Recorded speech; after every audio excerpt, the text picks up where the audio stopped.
है। थाना गुजरपुरा की हदूद से 26 साल खातून बच्चे समेत मुबैना तौर पर अगवा की गई है। पुलिस ने सहरिश के वालिद की मदयत में थाना गुजरपुरा में मुकदमा दर्ज किया। दामाद इमरान अकरम ने सहरिश और नवासे को घर छोड़ा।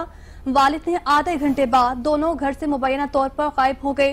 वालिद की जानिब से बयान दिया गया है। लाहौर का इलाका है थाना गुजरपुरा, जहां पर ये 26 साल खातून बच्चे समेत मुबैना तौर पर अगवा हो गई। पुलिस ने सहरिश के वालिद की मुदय्यत में थाना गुजरपुरा में मुकदमा दर्ज किया है। दामाद इमरान अकमर ने सहरिश और नवासे को घर छोड़ा। वालिद आधे घंटे बाद दोनों घर से मुबैना तौर पर गायब पाए गए हैं, जबकि वाकया 14 सितंबर को पेश आया है। FIR 16 सितंबर को दर्ज की गई है। सहरिश और 7 माह की इरम मुबैना तौर पर लापता हो चुकी हैं, जबकि उनकी तलाश जारी है। इस हवाले से मुझसे जान लेते हैं नुमाइंदा 7 न्यूज़ मलिक मुश्ताक से। जी मलिक मुश्ताक, बताएगा, शोहर इमरान का यह भी कहना है कि बीवी की हरकत मशकूक लग रही थी।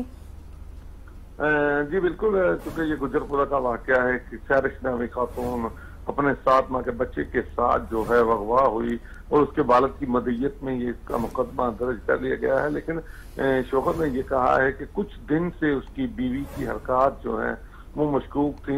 लेकिन इसका कहना है एक तरफ, दूसरी तरफ पुलिस की जो टीम, जो पार्टी खातून को ढूंढने के लिए लगी है, इन्वेस्टिगेशन की टीम है मुकम्मल, उनका ये कहना है कि इलाके भर में लगाए गए CCTV कैमरों की मदद से, और सबसे बड़ी बात है कि खातून के जो मोबाइल फोन है उसको चेक करने के बाद पता चलेगा, क्योंकि उसे ट्रैप पर लगा दिया गया है फोन को, उनका कॉल डाटा लेने के बाद ही जो है वो पता चल जाएगा कि खातून का असल में किसके साथ राब्ता था।